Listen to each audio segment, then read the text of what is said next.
What will happen if we vary the number of repetitions?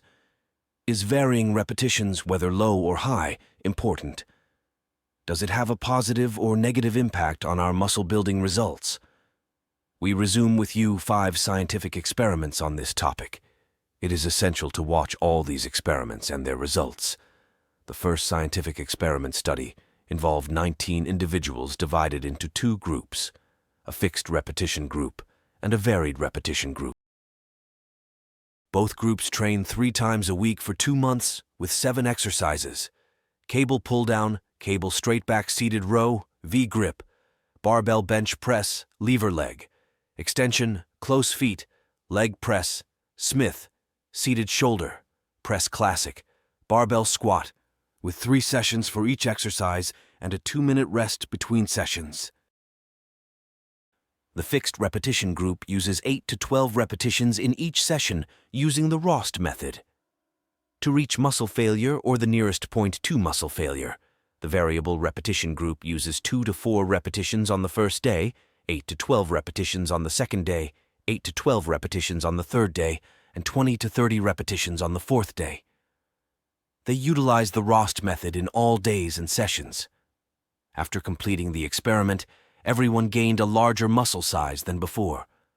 However, the growth of the biceps and triceps favored the variable repetition group, while the thighs favored the fixed repetition group, but not with a significant difference, unlike the biceps and triceps. In the third scientific study, 26 participants were recruited and divided into 3 groups: a fixed repetition group, a variable repetition weekly group, and a variable repetition daily group.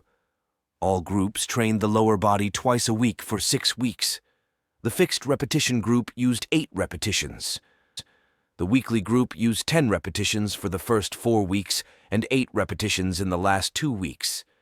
The daily group used 12 repetitions on the first day and 8 repetitions on the second day for the initial 4 weeks, and in the last 2 weeks, they used 10 repetitions on the first day and 6 repetitions on the second day.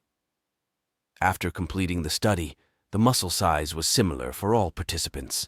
In the third scientific study, 21 participants were recruited, and the experiment was divided into 3 conditions: heavy weight and low repetitions, lightweight and high repetitions, and the third condition included a variety of both light and heavy weights. All individuals trained their biceps 3 times a week, 3 times a day consecutively, for a duration of 8 weeks. The first group performed 3 exercise sessions using 80% of their maximum weight, with 2 minutes of rest between sessions. This indicates a low repetition range. The second group, in 3 exercise sessions, used 30% of their maximum weight, with 2 minutes of rest between sessions, indicating a high repetition range.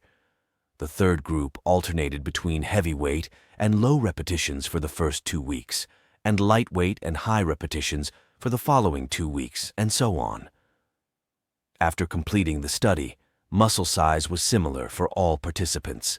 In the fourth scientific study, 27 women were recruited and divided into 2 groups, a fixed repetition group and a variable repetition group, for a duration of 9 months with 3 exercise sessions per week. The fixed repetition group used 8 to 10 repetitions using the Rost method.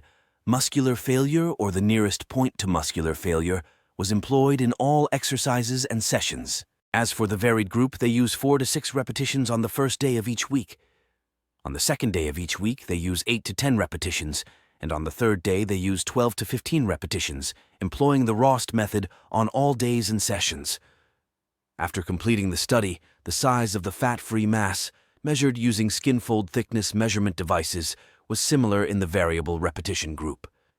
However, this measurement method is not accurate, unlike other studies that utilized more precise and reliable methods. The fifth and final study involved participants performing exercises 3 times a week for 6 months.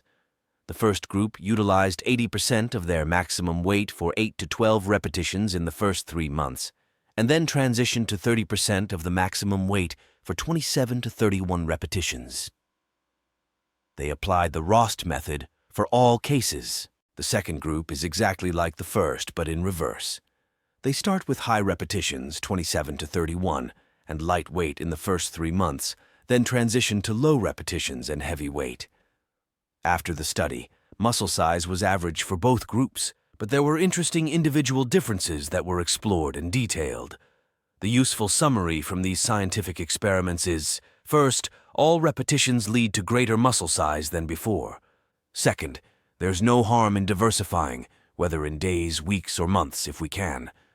However, it's not a strict requirement, especially for those training at home with limited options for diversification. Third, and most importantly, the experience is the best proof. Each person is different, and as mentioned earlier, with all our differences and body responses, we will build larger muscle mass than before, regardless of the weight and repetitions used, if we use the Rost method and reach failure in the exercises.